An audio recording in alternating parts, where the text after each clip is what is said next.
प्रभु को धन्यवाद हो। आज का जो शीर्षक है, टाइटल है वचन का, वो प्रभु ने दिया है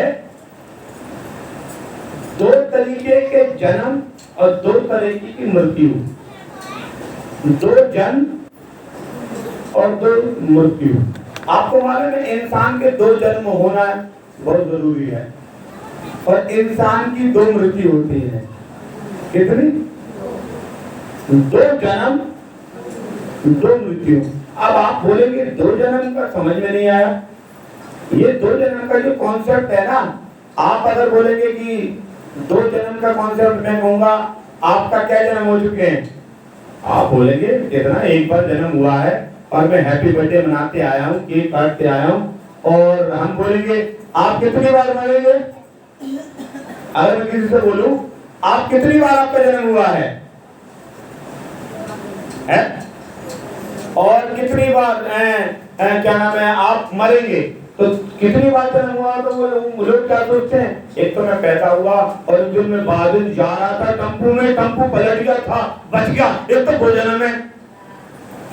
और एक मैं पहाड़ पे जा रहा था, वहां मरते मरते बच गया, वो जन्म है।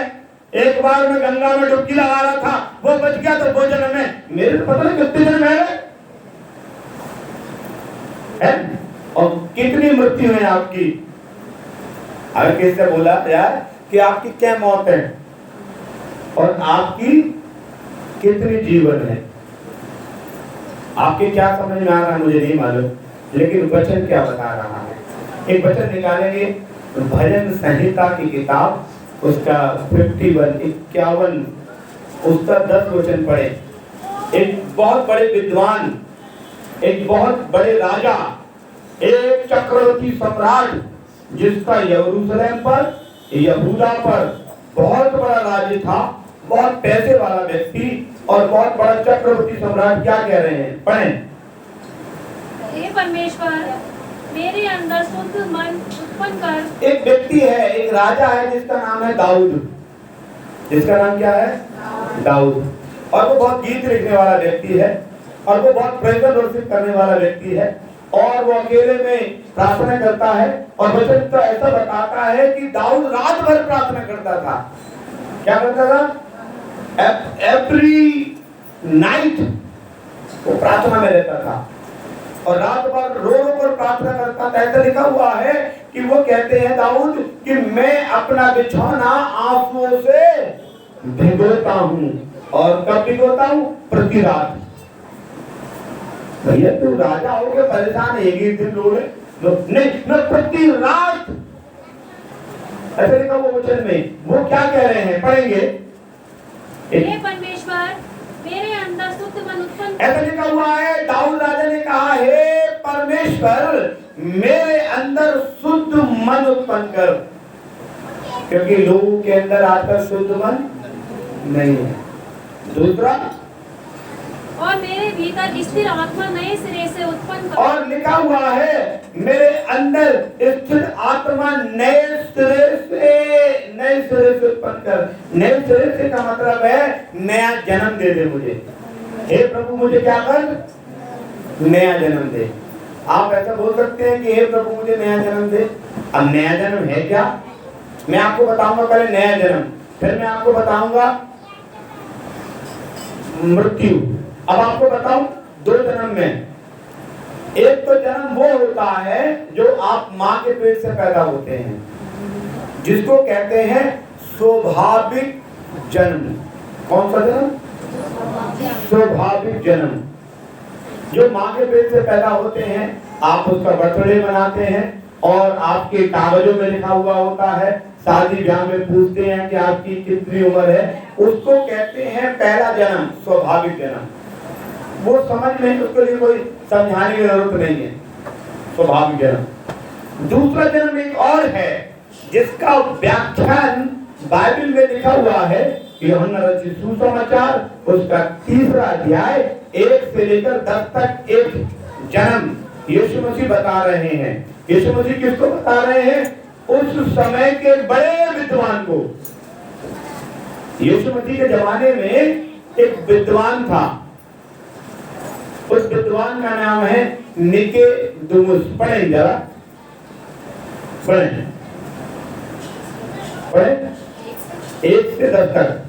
फरीसियों में निकोदेमुस नाम का एक मनुष्य था जो यहूदियों का वचन में लिखा हुआ है फरीसियों में निकोदेमुस नाम का एक मनुष्य था जो यहूदियों का सरदार था।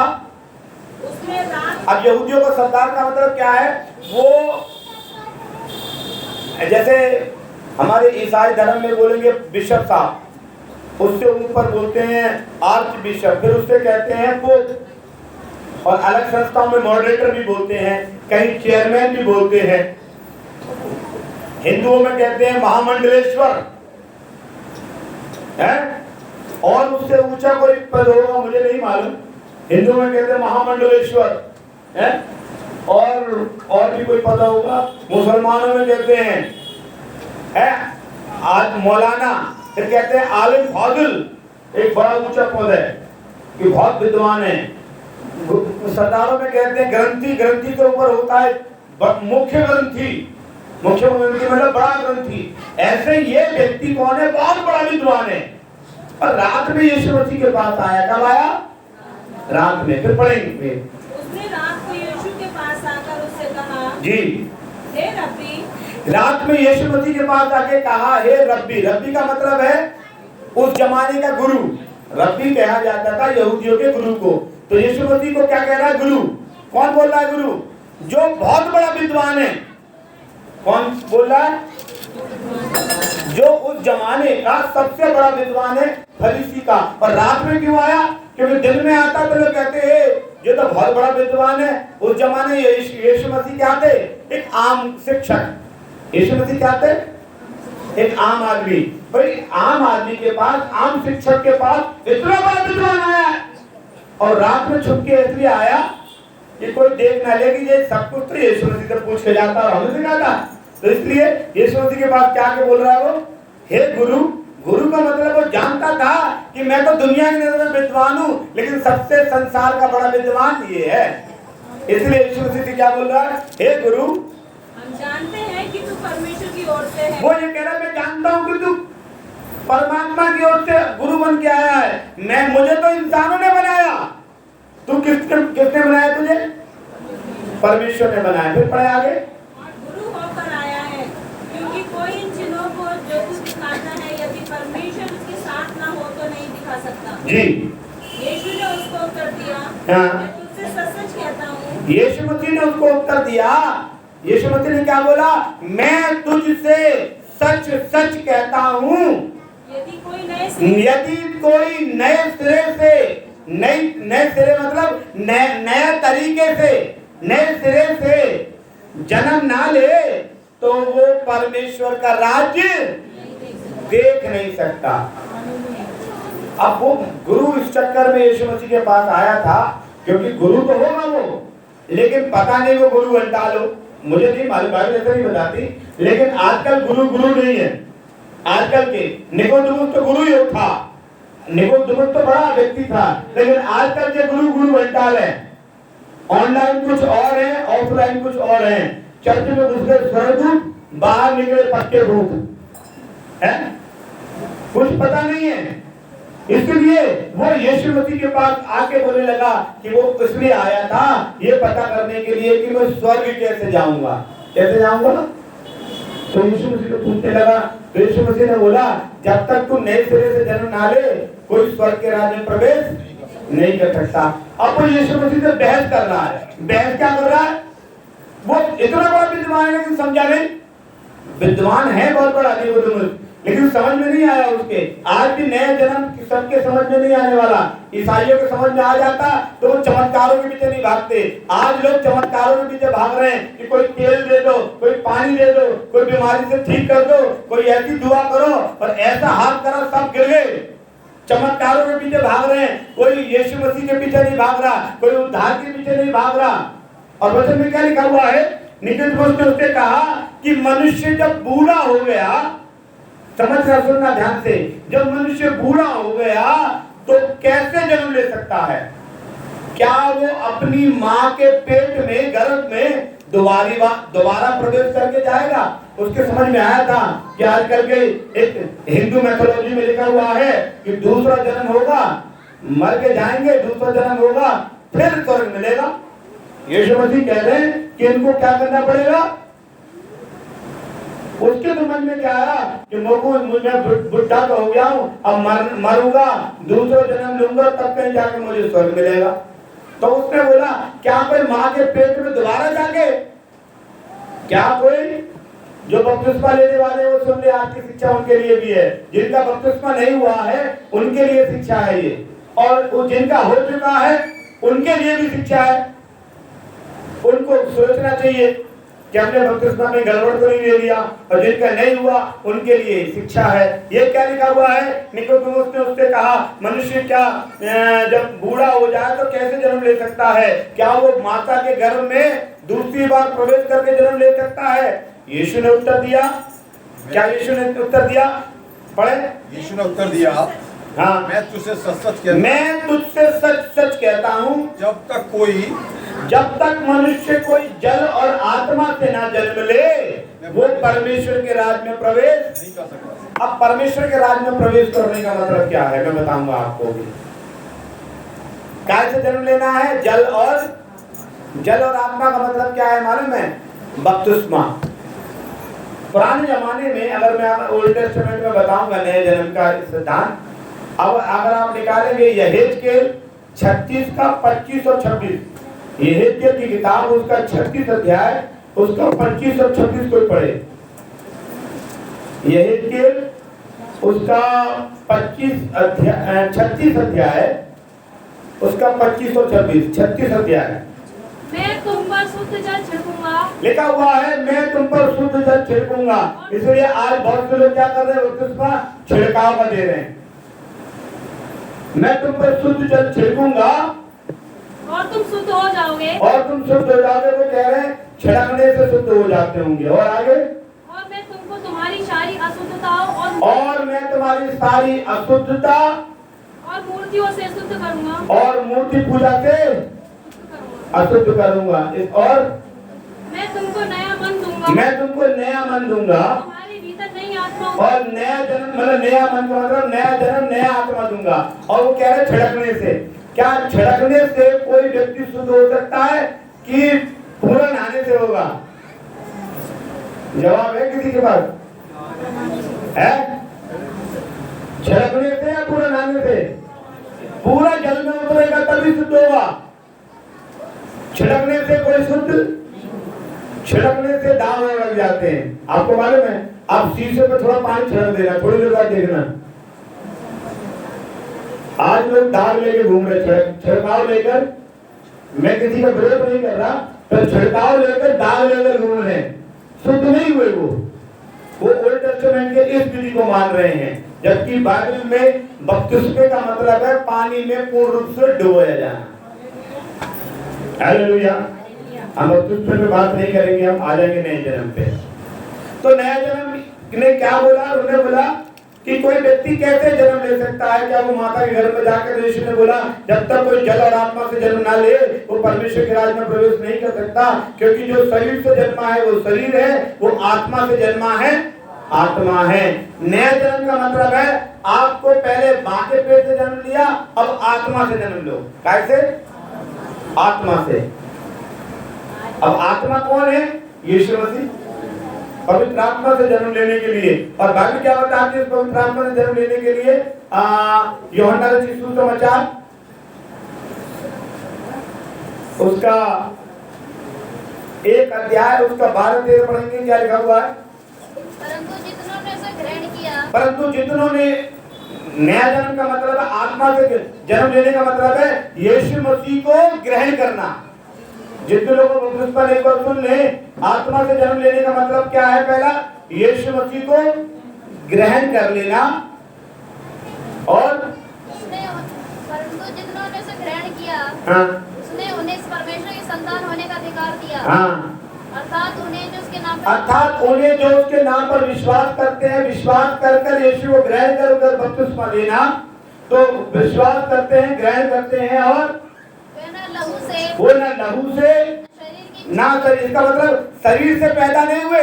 नया जन्म शरीर से नहीं होगा, नया जन्म आत्मा से होगा। अब आपको और मुझको कौन सा जन्म लेना है? पहला जन्म हो चुका, अब दूसरा जन्म लेना है। कौन सा जन्म लेना? दूसरा जन्म लेना है। और आगे लिखा हुआ, यीशु ने कहा, वो बहुत सी बात उससे होती रही, जो शरीर से जन्मा है वो शरीर है, जो आत्मा से जन्मा है वो आत्मा है, और तुझे नए सिरे से जन्म लेना अवश्य है। एक बुढ़े व्यक्ति से, एक बुढ़े महागुरु से यीशु मसीह ने क्या बोला? तुझे नए सिरे से जन्म लेना अवश्य है। तो उसने बोला, यीशु ने आगे बोला, हवा जिधर जाती है उधर चलती है, उसका शब्द सुनता है, परंतु तू नहीं जानता कि 9 बजे पढ़ेंगे। निकोदेमुस पे यीशु मसीह ने उत्तर दिया, ये कैसे हो सकता है कि मैं नया जन्म लूं? तो उसने बोला, क्या यीशु ने बोला? ये सुनकर यीशु ने बोला, तू इस्राएलियों का गुरु होकर भी इन बातों को। आज आपको हमारे में बपतिस्मा, जितने भी बड़े बड़े गुरु हैं संसार के, बड़े बड़े चर्चेस बने हुए हैं, वो आज तक लोगों की समझ में नहीं आया। निकोदेमुस तो इतना बड़ा महागुरु था, उसके समझ में नहीं आया। बपतिस्मा आज भी किसी के समझ में नहीं आया। एक ऐसा पैटर्न है बपतिस्मा की, किसी के समझ में नहीं आया। और एक वचन निकालेंगे मेरे साथ, प्रेज़ द लॉर्ड। पहला पत्रस उसका 1 अध्याय, उसका 3 वचन और 23 वचन दोनों पढ़ेंगे। पहला पत्रस 1 अध्याय का 3 और 23। अभी हम नए जन्म पे हैं। पहला पत्रस 1 अध्याय का 3-23। अभी दूसरी मृत्यु बताऊंगा आपको जी। हमारे प्रभु यीशु मसीह की परमेश्वर और पिता का धन्यवाद हो, जिसने यीशु मसीह की मरे वो में से जी उठने के द्वारा अपनी बड़ी दया से हमें जीवित आशा के लिए। अब नया जन्म कैसे मिलेगा? आपको विश्वास करना है कि यीशु मसीह मेरे लिए आया संसार में, मेरे लिए मारा गया, मेरे लिए डाला गया, मेरे लिए मुर्दों में से जी उठा और दोबारा मुझे लेने के लिए आएगा। और आगे लिखा हुआ है, हमारे प्रभु यीशु मसीह के परमेश्वर और पिता का धन्यवाद हो, जिसने यीशु मसीह को मरे हुए में से जी जिलाया, अपनी बड़ी दया से हमें जीवित आत्मा के द्वारा नया जन्म दिया। जीवित आत्मा क्या है? स्वर्ग में प्रवेश करेंगे। जीवित आत्मा कौन क्या है? जीवित आत्मा क्या है? हमारा श्राद्ध नहीं होगा, हम डायरेक्ट स्वर्ग में चले जाएंगे। जीवित आत्मा क्या है? हम स्वर्ग में प्रवेश करेंगे। और कैसे प्रवेश करेंगे? यीशु मसीह के नया जन्म लेने के बाद। जब तक नया जन्म नहीं लेंगे, यीशु ने कहा जब तक तू नया जन्म नहीं लेगा तब तक स्वर्ग के राज में प्रवेश नहीं करेगा। नया जन्म क्या है? रोमियो में निकाल के पढ़वाना चाहता हूँ, उसका 6 अध्याय निकाले, उसका 1 से 3 पढ़े। रोमियो 6 का 1 से 3 पढ़े और 23 पढ़ेंगे। हालेलुया।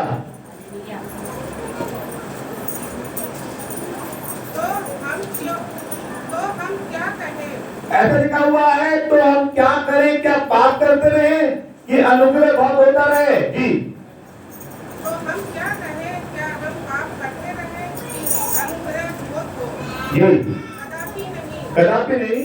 हम जब पाप के लिए मर गए, जब हम पाप के लिए मर गए, तो फिर आगे को उसमें कैसे जीवन बिताएं? पाप के लिए मर गए तो आगे को कैसे जीवन बिताएगा? मतलब ये है कि बपतिस्मा ले लिया पाप के लिए। बपतिस्मे का मतलब क्या है और नया जन्म का मतलब क्या है? अब हम पाप के लिए मर गए। नया जन्म का मतलब, तो नया जन्म से समझा रहा हूं। एक बच्चा जानता पाप और पुण्य क्या होता है? बच्चा जानता है पाप और पुण्य क्या होता है।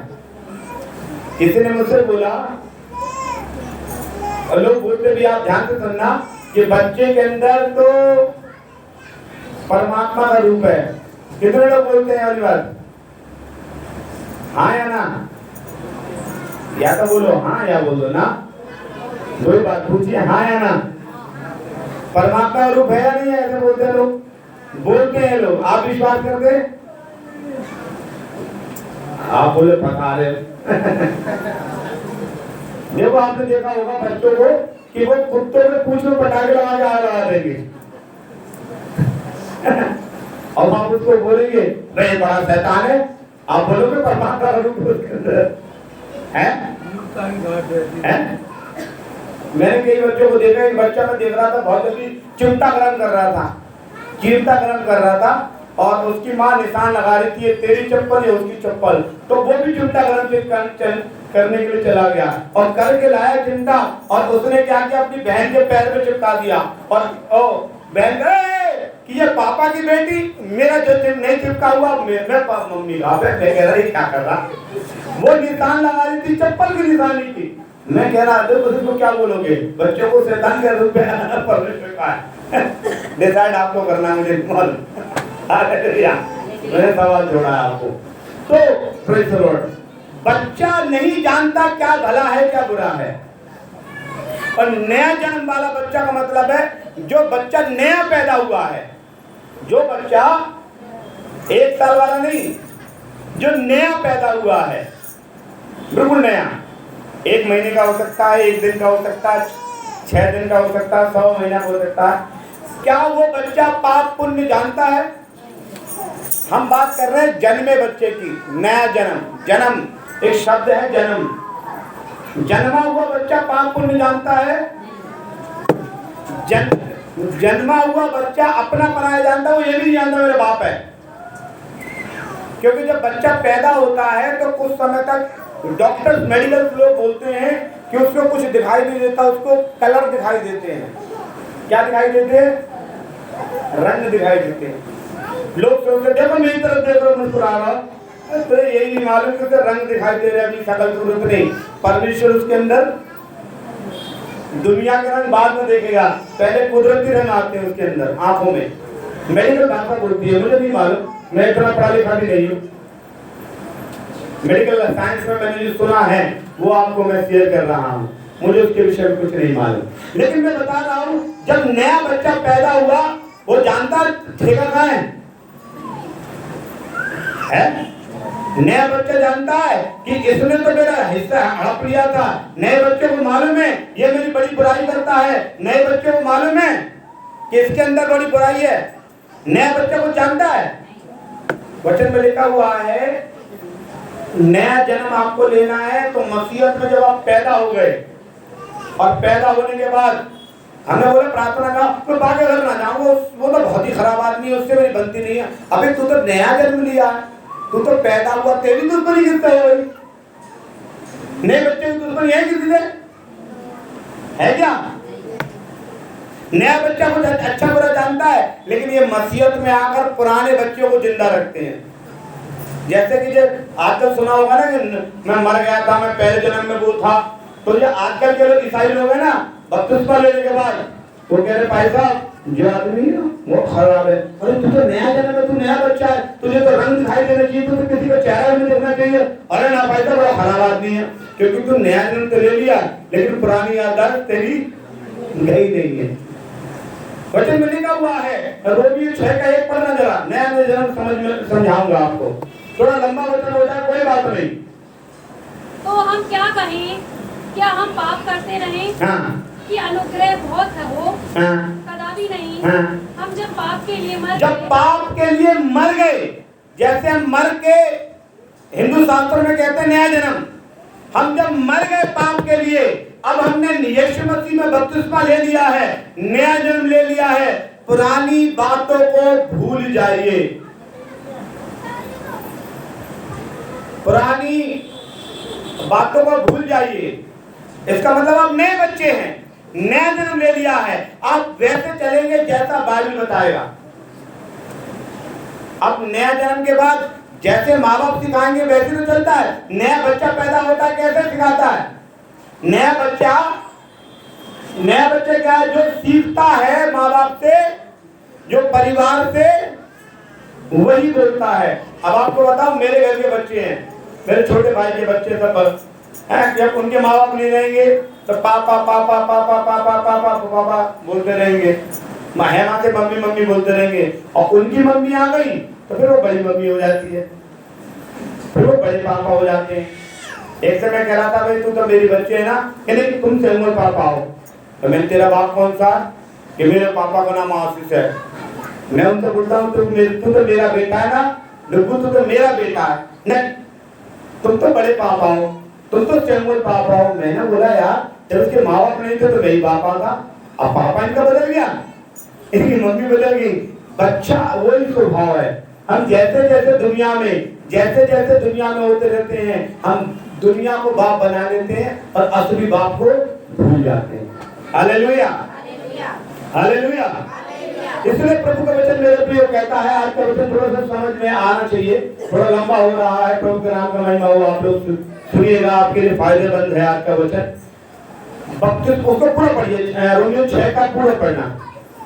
कदापि नहीं, हम जब पाप के लिए मर गए, पाप के लिए हम मर गए हैं, तो फिर आगे को अब उसमें अब पाप में जीवन मत बिताना। नया जन्म का मतलब है जब आप यीशु मसीह में आगे बपतिस्मा ले लिया तो आपने नया जन्म ले लिया। बपतिस्मा लेने का मतलब क्या है? नया जन्म ले लिया।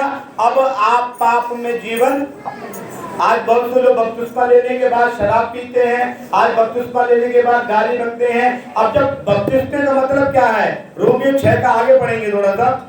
क्या तुम नहीं जानते कि हम सब जिन्होंने यीशु मसीह का बपतिस्मा लिया है, उसकी मृत्यु में बपतिस्मा लिया है, अतः उस मृत्यु का बपतिस्मा पाने से हम उसके साथ मारे गए, गाड़े गए और जलाए गए। बपतिस्मे का मतलब क्या है? मारे जाना, गाड़े जाना, जलाए जाना। जब तक हम मरेंगे नहीं तब तक नया जन्म नहीं लेंगे। हमें मर गए संसार के लिए। बपतिस्मा जिन्होंने नहीं लिया है, लिया समझ लेना। बपतिस्मे का मतलब है मारे जाना, गाड़े जाना। और अब जब व्यक्ति मर गया, उसकी लाश पड़ी हुई है और उसके पास आके बोलो, अरे लो साहब पी लो, ये बढ़िया एक पिया में, और भी कौन कौन से दारू के नाम होते होंगे, ये बढ़िया वाली दारू है, पी लो। और मरा हुआ आदमी पी लेगा? पी लेगा? अब हम बपतिस्मा पाने के बाद भी कहता लोग पी लो, कोई ना देख रहा, लोग पी लेते हैं। अरे तुम तो मर गए, मरा हुआ व्यक्ति कैसे पी सकता है? मरा व्यक्ति कैसे गुटखा खाएगा? मरा हुआ व्यक्ति है कि कैसे उसका जो मुखिया कौन है, मरे हुए व्यक्ति का मर गया, अब कहते ना अब तो भैया मर गया, अब तो परमात्मा से वास्ता है, दुनिया से वास्ता खत्म है। मर गए तो मतलब दुनिया के लोग, दुनिया के रिश्ते नातों से वास्ता खत्म है, अब हमारा परमात्मा से वास्ता है। अब मर गए, लेकिन हमने किसको प्रधान बना रखा मालूम है? प्रधान को प्रधान बना रखा है। किसको? मैं हमेशा लोगों को कहता हूँ, शैतान की चाल देखो कैसे लोग रख रहा है, प्रधान को प्रधान है। Praise the Lord, hallelujah. एक दिन कोई बात चल रही थी खीर वीर की, खीर बन रही थी, कहीं खीर बन रही थी। उन्होंने बोला जाओ रसलगंज से वो लिया केसर, केसर और थोड़ी गुलाब की पत्तियां डाल के वो बनेंगे, खीर बनेगी। और वो ढूंढ गया है, वो मिली नहीं। तो मैंने बोला साहब मैं तो चल रहा हूँ। अरे कि ना पाए तो खीर खा के जाओगे? अरे मैंने ये केसर ना बननी तो बिना केसर की बना लो, है? उन्होंने बोला चलो भाई साहब समाचार लगा दे, तब तक तुम समाचार लगाए। समाचार जैसे लगाया उसमें आया विमल खाइए, उसमें केसर खत्म। मैं जाइए ले आओ, जाइए ले आओ, है? जो डाल लो, है? बपतिस्मा डुबकी का लेके प्रभु लेते हुए, ऐसा नहीं है कि परमेश्वर तुम्हें छोड़ देगा, है? तुम्हें पहली मौत भी मरना पड़ेगा, दूसरी मौत भी मरना पड़ेगा, जिसने बपतिस्मा लेके गड़बड़ कर रहे हैं। अब दो मौत बताऊंगा कौन कौन सी है। नया जन्म आपको समझ में आया?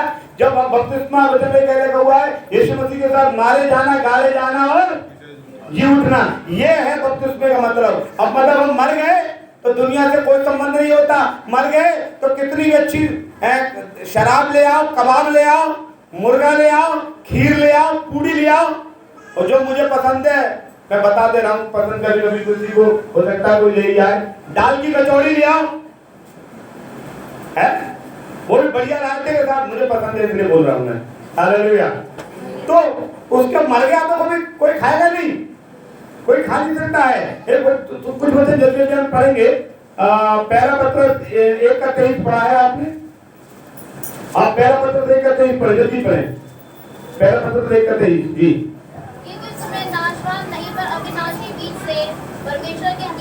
सदा ठहरने वाले वचन के द्वारा नहीं वचन में लिखा हुआ है तुम्हें नाशवान नहीं परंतु अविनाशी से अविनाशी बीज से। बीज कौन क्या है? परमेश्वर का वचन। परमेश्वर के वचन के द्वारा नया जन्म पाया है। पहला जन्म मैंने क्या बताया? बपतिस्मे के द्वारा। दूसरा किसके द्वारा? परमेश्वर का वचन जो पढ़ेगा, समझेगा, पालन करेगा, उसी का नया जन्म होगा। तीतुस 3 का 5 पढ़ दे, फिर हम समाप्त करेंगे नए जन्म पे। हम फिर आएंगे हम दूसरे वचन जिसे कहते हैं। जल्दी से पढ़, थोड़ा वचन लंबा हो जाएगा, कोई बात नहीं।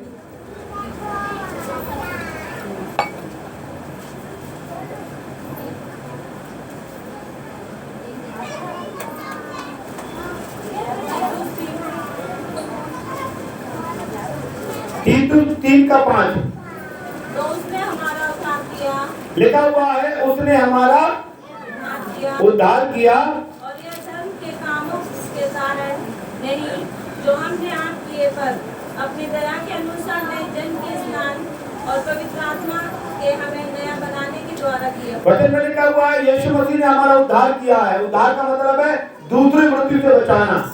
उद्धार क्या है? हेलो, ध्यान करें। उद्धार क्या है? दूसरी मृत्यु से बचाना। तो दूसरी मृत्यु से कब बचाएगा वो हमें परमेश्वर? किसको बचाएगा दूसरी मृत्यु से? जो धर्म के काम के कारण नहीं, हमारे अच्छे कामों के कारण नहीं, परंतु क्या है? बपतिस्मा पाने के द्वारा। लिखा हुआ है नए जन्म के स्नान के द्वारा और पवित्र आत्मा के द्वारा। नए जन्म के स्नान के द्वारा, स्नान छिड़काव के द्वारा नहीं, स्नान के द्वारा और पवित्र आत्मा के द्वारा हमें नया जन्म। अब ये नया जन्म आपको मालूम पड़ गया। अब दूसरी मृत्यु क्या है ये देखेंगे। बाइबल में मैंने बताया नया जन्म एक तो पैदा होता है, दूसरा पवित्र आत्मा। नया जन्म हमें इस मसीहत में लेना पड़ता है, नया जीवन। पुरानी बातों को छोड़कर वचन में लिखा है देखो सब पुरानी बातें बीत गई और सब नई हो गई, नई सृष्टि बन गई। बपतिस्मा के द्वारा नया जन्म प्राप्त करना है। मतलब नया जन्म का मतलब पुरानी बातों को छोड़ देना, पश्चाताप करना, मन फिराना, फिर बपतिस्मा लेना, ये है नया जन्म। अब मृत्यु मैंने बताया कि 2 प्रकार की मृत्यु। और 2 प्रकार की मृत्यु क्या है? तो जल्दी करूंगा, खत्म, आपका समय नहीं लूंगा। रोमियो 6 का 23 पढ़े, जल्दी पढ़े। रोमियो 6 का 23 पढ़े। क्योंकि पाप की मजदूरी तो मृत्यु है। जो हम पाप करते हैं, ध्यान करें, सुने, जो हम पाप करते हैं उसकी मजदूरी हमें एक दिन मिलनी है। जो मजदूरी करते हैं तो पैसा मिलता है। कारखाने में काम करते हैं, स्कूल में काम करते हैं, अगर सरकारी नौकरी करते हैं तो क्या मिलता है? पैसा मिलता है। वैसे ही हम जो पाप करते हैं उसका भी हमें कुछ मिलेगा। वो क्या मिलेगी? क्या मिलेगी? मौत। जो हमने पाप करे हैं उसकी सजा क्या है? मौत। और मौत सबको मिलनी है क्योंकि सबने पाप किया है। ऐसा तो नहीं किसी ने पाप नहीं किया हो। वचन में लिखा है सबने पाप किया है और सबने पाप किया तो सबको मौत। और ये जैसे मैंने बोला 2 जन्म है। पहला जन्म माँ के पेट से, दूसरा जन्म मसीहत में आकर लेना है। वैसे ही 2 मौत हैं। पहली मौत तो सबको मरना है। हालेलुया। पहली मौत सबको मरना है। प्रभु यीशु मसीह भी मरे थे और तीसरे दिन जी उठे और मौत के ऊपर उन्होंने विजय प्राप्त कर ली। सबको मरना है। इस संसार में जो आया है कोई बचा है? बताओ। साईं बाबा की भी कब्र है, मोहम्मद साहब की भी कब्र है, गौतम बुद्ध भी मर गए। कहते हैं हिंदू शास्त्रों के अनुसार रामचंद्र सरयू नदी में डूब के मर गए। कृष्ण को भी तीर लगा और मर गए। लेकिन ये बात अलग है कि ये मर के जिंदा नहीं हुए, लेकिन यीशु मसीह ही जिंदा हुए, मौत पर फतेह पाई। और बड़े बड़े पीर पैगंबर मर गए। आपने देखा होगा बड़ी बड़ी मजारें हैं। देखिए मजारें किसी ने हैं? मजारें हैं। जहाँ पर मजारें नहीं है वहाँ भी मजारें हैं। मजारों के बारे में तो मैं बड़ा ताज्जुब हूँ। सरोजानी गली में इतनी बड़ी मजार है, इतनी बड़ी होगी, वो नाले पर बनी हुई है। तो मैंने बोला इतना बड़ा आदमी कौन मर गया जिसकी पूजा हो रही है? मतलब किसी ने ऐसे इतनी इतनी सी भी मजार बना रखी है लोगों ने, इतनी सी। अब इतना बड़ा कौन सा मर गया भाई? पीर पैगंबर भाई 6 फुट का तो होगा, इतना सा मर गया। एक किताब के बराबर मैंने देखा कि बाजार से बना रहे हो, इतना बड़ा तो कौन सा आदमी है? कई बार मैंने लोगों से पूछा भी इतना बड़ा कौन सा है? मेरी बात कई बार बहस हो जाती है। और मैं एक बार मैंने कहा था उस गली में कभी मजार नहीं थी, मजार बन गई, तो मैंने बोला यार यहाँ ये कम मर गए, कब पैदा हुए कम मर गए? अरे मेरे मियाँ बाबा की मजार है, कम मर गए, अबे अपने देश में भी ना है। उन्हें बोली यहाँ पे ना मरे, फलाने गांव में मरे। तो मैंने बोली उनकी लाश उठा उड़ा के लाए गए यहाँ पे, यहाँ कैसे बन रही है? और मैंने बोला लोगों से लाश उड़ा के लाई थी कैसे बना रखी उनने? तो पता नहीं, मेरी समझ में नहीं है। हालेलुया, हम वचन में हैं। तो जितनों ने पाप किया उनको मौत की मजदूरी, उनको मौत सबको आनी है। तो इसलिए कोई बचेगा नहीं, कोई जल्दी चले जाएगा, कोई हालेलुया। कितने लोग यीशु मसीह से प्रेम करते हैं? हाथ उठाएं। तो यीशु मसीह के पास कितने लोग जल्दी जाना चाहते हैं? मेरी माँ का हाथ नीचे था और वो पहले मैं क्यों जाऊं, सब लोगों ने पहले उठा लिया। और हालेलुया। तो कहने का मतलब ये है तो वो नीचे रख के बैठी हुई, तो उसको जाना नहीं है अभी जल्दी। Hallelujah, hallelujah, praise the Lord.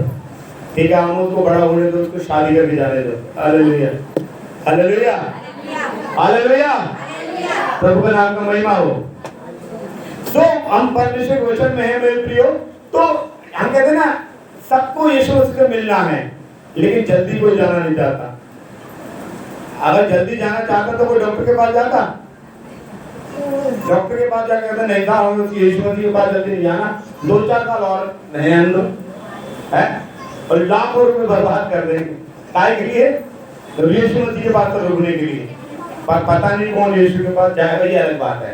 अब हम दूसरी मृत्यु के बारे में बात करेंगे। प्रकाशित वाक्य की किताब उसका 21 अध्याय उसका 8 पद पढ़ेंगे कोई, या ऐसा बोलो 2 का 11 पढ़ो पहले, 2 का 11 प्रकाशित वाक्य निकालो, उसी में मिला हुआ 2 का 11।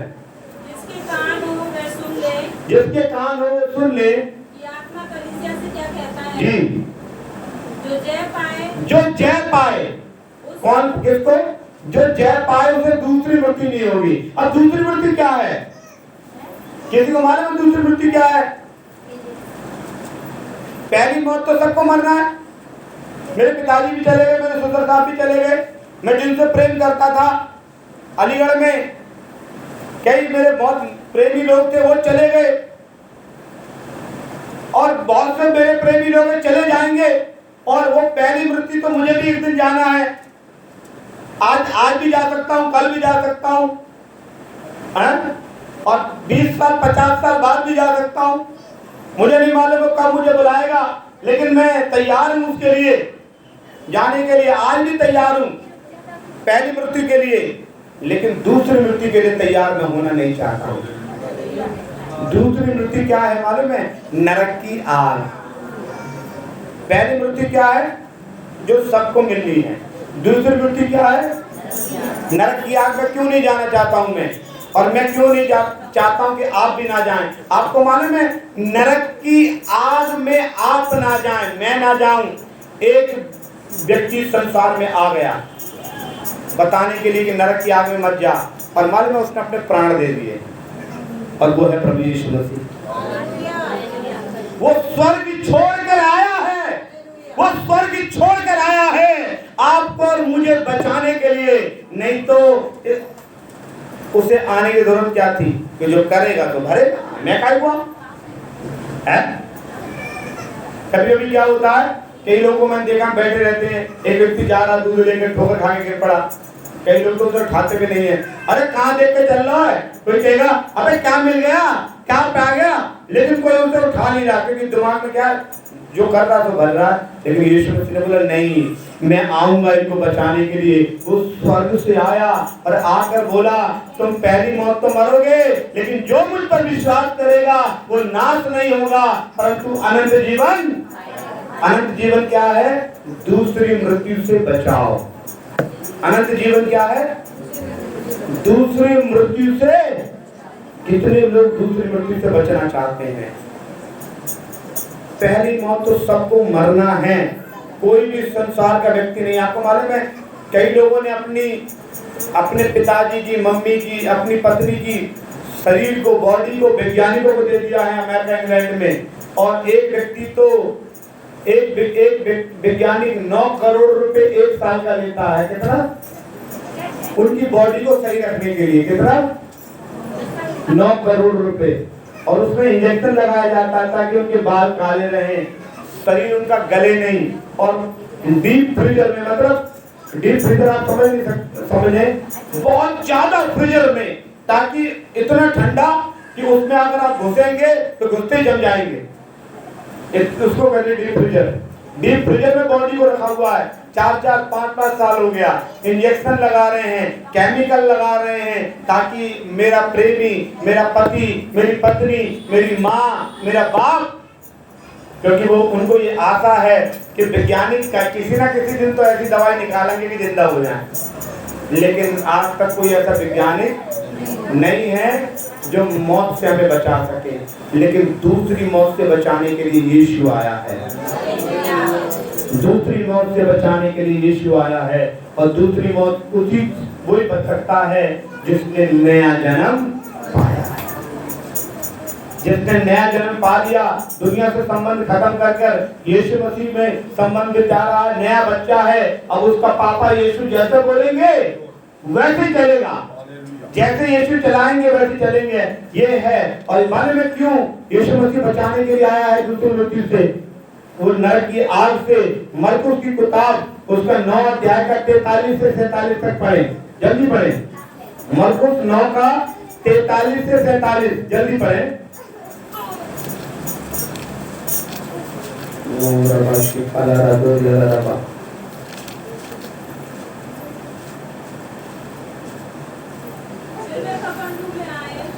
ऐसा लिखा हुआ यीशु मसीह कफरनहूम एक जगह है, वहां पर आए और घर में आकर उसने उससे पूछा, रास्ते में तुम किस बात पर बात कर रहे थे? 9 का आप पढ़ रही है, 9 का 43 गलत पढ़ रही है। क्या लिखा हुआ है? यदि तेरा हाथ तुझे ठोकर खिलाए तो उसे काट डाल, टुंडा होकर जीवन में प्रवेश करना तेरे लिए इससे भला है कि तू हाथ रहते हुए नरक की आग में डाला। इसका मतलब यीशु मसीह नरक की आग के बताना चाहते हैं। नरक की आग दूसरी मृत्यु क्या है? लिखा हुआ है वो आग में डाला जाए जो कभी बुझने की नहीं।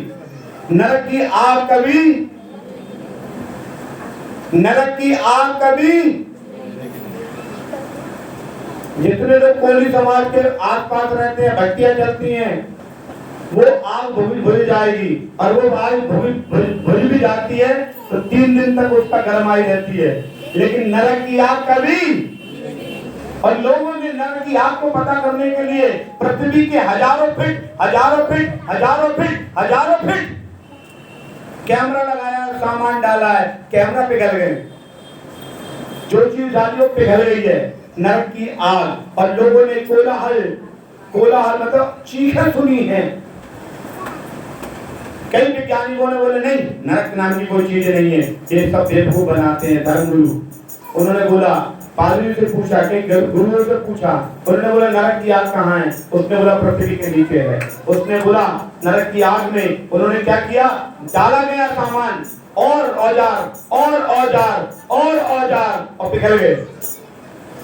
और उन्होंने कैमरा लगाया सुनने वाला, चीखें आ रही हैं। क्यों? आगे पढ़ेंगे क्यों आ रही है चीखें। नरक की आग, लिखा हुआ नरक की आग में डाला जाए जो कभी बुझने की नहीं। आगे पढ़े। जहाँ उनका कीड़ा नहीं मरता, जहाँ कीड़ा नहीं मरता और आग नहीं बुझती। इसका मतलब जो नरक की आग में दूसरी मृत्यु, न्याय सिंहासन के बाद परमेश्वर कहते हैं इसने नया जन्म नहीं पाया, अभी इसने गुटखा नहीं छोड़ा, शराब नहीं छोड़ी, पाप नहीं छोड़ा, इसको क्या करो? नरक की आग में डाल दो। और वहां पर कीड़ा घुसता है। क्या घुसता है? कीड़ा। और कलाम में लिखा हुआ वो कीड़ा भी मरता नहीं। अभी हमारी जिंदगी कितनी है? 30 साल, किसी की 40, किसी की 50, किसी की 60 से ज्यादा है, किसी की 70, किसी की 80, किसी 90, किसी की 100, किसी की 150 साल उम्र है। लेकिन जो नरक में डाली जाएगी ना, उसकी कोई उम्र नहीं है। मैं सोचता हूं यदि परमेश्वर 1000 साल के लिए विश्वासी लोगों को यरूशलेम में रखेगा तो कम, वैसे उसकी उम्र बाइबल में नहीं लिखी हुई, लेकिन मैं सोचता हूं कम से कम 1000 साल के लिए तो नरक में भी रखेगा। कितना साल? मैं सोचता हूं, मेरा अनुमान है, बाइबल ऐसा कुछ नहीं बोलती, क्योंकि 1000 साल का हमें राज्य दिया जाएगा, तो 1000 साल कहीं ऐसा ना हो परमेश्वर। और ऐसा लिखा हुआ है कि आग जलेगी और उसकी तर्पण होगी, और बाइबल में उसके जिक्र आया है कि हे प्रभु लाजर को भेज दे मेरे पास की मैं ज्वाला में तड़प रहा हूं। और आग है ना, जो आग, उसमें आग में कीड़े खाएंगे हमारे शरीर को। कैसे खाएंगे? और कीड़े को मारेगा, हट मत मत मत, निकालेगा, मारेगा, लेकिन ना तो वो मरेगा ना कीड़ा मरेगा। ये है दूसरी मृत्यु। हालेलुया।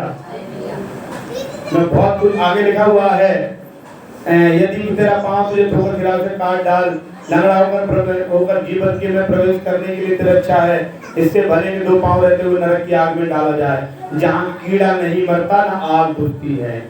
यीशु मसीह के शब्द हैं। किसने बोला ये? अगर पतरस बोलता कि वहां कीड़ा है, वहां आग है, तो मैं कहता है तू कौन सा पतरस गया तो मैं तेरी बात मानूं? लेकिन यीशु मसीह बचाने आया है, इसलिए कह रहा सैमुएल वहां आग है, वहां कीड़ा है, वो नष्ट नहीं होता, इसलिए मुझे स्वर्ग सिंहासन छोड़कर चरनी में आना पड़ा है। Hallelujah hallelujah. नरक की में कौन कौन जाएगा? थोड़ा सा मैं बताऊं, लिस्ट दूं? मेरे पास यीशु मसीह ने लिस्ट भेज दी है बताने के लिए, आप देखना, उसमें से आपका नाम तो नहीं गई। प्रकाशित वाक्य 21 का 8 पढ़े, कौन कौन जाएगा। आप अपना नाम देख लेना उस पे, अगर नहीं है तो मुझे कुछ रसगुल्ला ला के खिला देना बाद में। और नाम नहीं है तो पश्चाताप करना, रोना, उपवास करना और प्रभु से बोलना प्रभु मेरे नाम काट दे, जीवन की पुस्तक में मेरे नाम लिख। हालेलुया। 21 का 8 पढ़े। परंतु डरपोकों डरपोको किसके? और डरपोक का मतलब ये नहीं कि हमें अंधेरे में डर लग जाता है, कि बहुत से लोग पेशाब करने नहीं जाते, रास्ते में पेशाब कर देते हैं, वो डरपोक। डरपोक का मतलब क्या है कि हम लोग डरते, विश्वासी लोग होकर डरते हैं तंत्र मंत्र जादू होने से। विश्वासी लोग होकर डरते हैं कि मेरे ऊपर किसी ने क्या कर दिया है? पर डरपोकों और अविश्वासियों और किसको? और अविश्वासी। अगर आपके घर में आप विश्वासी हैं, सारे अविश्वासी हैं, तो समझ लो वो कहां जाएंगे और आप कहां जाएंगे? अविश्वासियों और घिनौनों। घिनौनों का मतलब क्या है? जो गंदे आदमी, गंदी औरतें, आप समझ रहे हैं? गंदे आदमी, गंदी औरतें, ये घिनौनों और हत्यारों और हत्यारों मतलब मर्डर करने वालों और व्यभिचारियों। व्यभिचार का मतलब सेक्सुअल गलत, जो सेक्स में पड़े रहते हैं, सेक्सुअल गलत, व्यभिचारियों और टोना टोट का करते। शनिचर को हर दरवाजे पे वो दिया रखते हैं और नजर बजर करते हैं, टोना टोट का करते हैं, करवाते हैं, उनके लिए है। और मूर्ति पूजकों, और किसको? मूर्ति पूजा करने वाले। और अब देखो, मूर्ति पूजा चाहे यीशु मसीह की करते हो चाहे बाबा साहब की करते हो, पर मूर्ति पूजा तो मूर्ति पूजा है। आगे और झूठों का भाग काय का भाग? अब झूठों के भाग से एक बात मुझे समझ में आती है, मुझे लगता है फिल्मी दुनिया के लोगों के लिए, फिल्मी दुनिया के लोगों के लिए क्या है? झूठों का भाग। झूठ क्यों है? वो हर फिल्म में शादी कर लेते हैं और हर फिल्म में तलाक दे देते हैं, हर फिल्म में मांग भर देते हैं और हर फिल्म में, अगर आज के जमाने में किसी रास्ते चलते लड़की की मांग भर दो तो क्या होगा? वो पहले नाराज भी हो जाएगी, फिर वो सोचेगी हाँ इन्हें मांग भरा, आपसे मेरे यही पति है। और वो पता नहीं कितनी बार मांग भर लेते हैं, कितना मंगलसूत्र पहना देते हैं और कितना उधार देते हैं। कितनी बार मैं एक फिल्म के देखा, एक फिल्म देखा कि एक हीरो ने एक की मांग भर दी। कुछ दिनों बाद एक फिल्म आई कि वो हीरो और वो हीरोइन दोनों भाई बहन थे। हैं? ये क्या है? ये क्वेश्चन क्या निकला हुआ है? मैं बताना चाहता हूँ, एक पार्ट आपको बताना चाहता हूँ। फिल्म देखने का मतलब ये नहीं है कि हम फिल्म ही देखते हैं। फिल्म देखने का मतलब मोबाइल आ गया तो कोई जरूरत ही नहीं देखने का। तो इसलिए क्या है, क्या लिखा हुआ है? झूठों का भाग। झूठ बोलने वाले झूठ बोलने वाले हैं, बोलते हैं कि हम दिल्ली में रह रहे हैं और रह रहे कलकत्ते में, और कलकत्ते में रहकर बोलेंगे हम जापान में रह रहे हैं। आज तो झूठ बोलने वाले बहुत हैं। झूठ बोलने वाले इतना है कि हम जाते एक परिवार में प्रार्थना करने में फुफा जाते थे, जब भी जाओ क्या हाल है, भाई साहब बड़े परेशान है। भाई साहब कौन से कुछ तुमसे मांग रहे हैं? भाई साहब क्या हाल है? भाई साहब बड़े पूछा मत, बड़े बुरे दिन चल रहे हैं। मैंने उनकी लड़की को बुला के पूछा, अरे तुम तो बड़े गरीब से, बहुत बेकारी से चल रहे हो, तुम तो बड़े परेशान है तेरी मम्मी, और तुमने कुछ खाया बनाया ना बनाया? भाई साहब पापा ने 2 किलो बकरे का गोश्त बनाया। और हमसे क्या कह रहे? अरे हमें मालूम है तुम कुछ नहीं देते हमें दान में, और तुम्हें देने का मन भी नहीं है, लेकिन झूठो तुम मत बोलो, क्योंकि झूठों का भाग कहाँ है? हालेलुया। आप मत दो कुछ भी हमें, लेकिन झूठ भी मत बोलो। हालेलुया। आगे बढ़ो। और गंधक में जलती रहती। लिखा हुआ है तब झूठों का भाग उस झील में होगा जो आग और गंधक में जलती रहती है। आगे लिखा हुआ है ये दूसरी मृत्यु है। क्या है ये? नरक की आग क्या है? तो पहली मृत्यु से सबको मरना है, दूसरी मृत्यु से बचना। हालेलुया। और पढ़ना चाहते हैं कि आपका मन है क्या? प्रकाशित बात 20 का 6 और पढ़ देना, फिर 20 का 14 पढ़ देना। 2 वचन और पढ़ पा रहे थे, बस बहुत है वचन, लेकिन मैं खत्म कर रहा हूँ। धन्य और पवित्र वे हैं, लिखा हुआ है धन्य और पवित्र वो हैं जो इस पहले पुनरुत्थान का भागी है।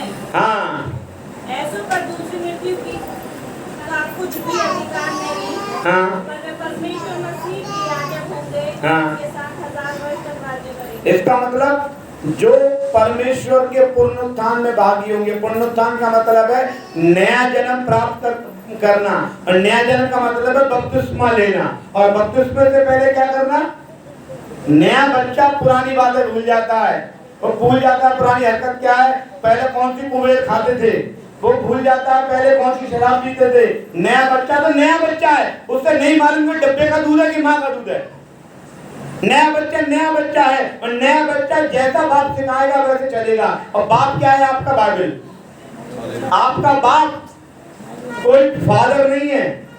फादर मतलब बहुत से लोग कैथोलिक समाज में पादरी को फादर बोलते हैं, बहुत से लोग मुझे भी फादर बोलते हैं, बहुत से लोग अंकुर नरूला को फादर बोलते हैं। आपका बाप फादर नहीं है, आपका बाप बड़ गॉड है। Hallelujah, hallelujah. ठीक है, एक वचन और पढ़ देना, इसी का 14 पढ़ देना। लिखा हुआ है मृत्यु और अधोलोक दोनों आग की झील में डाले गए।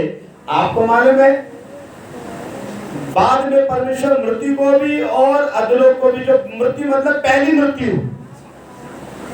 मतलब जब दुनिया समाप्त हो जाएगी, नई दुनिया बनेगी, तो पहली मृत्यु को परमेश्वर कहां डालेगा?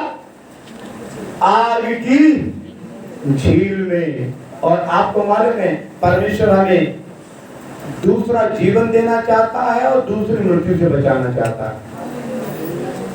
हमें परमेश्वर नया जीवन देना चाहता है और मृत्यु से बचाना चाहता है।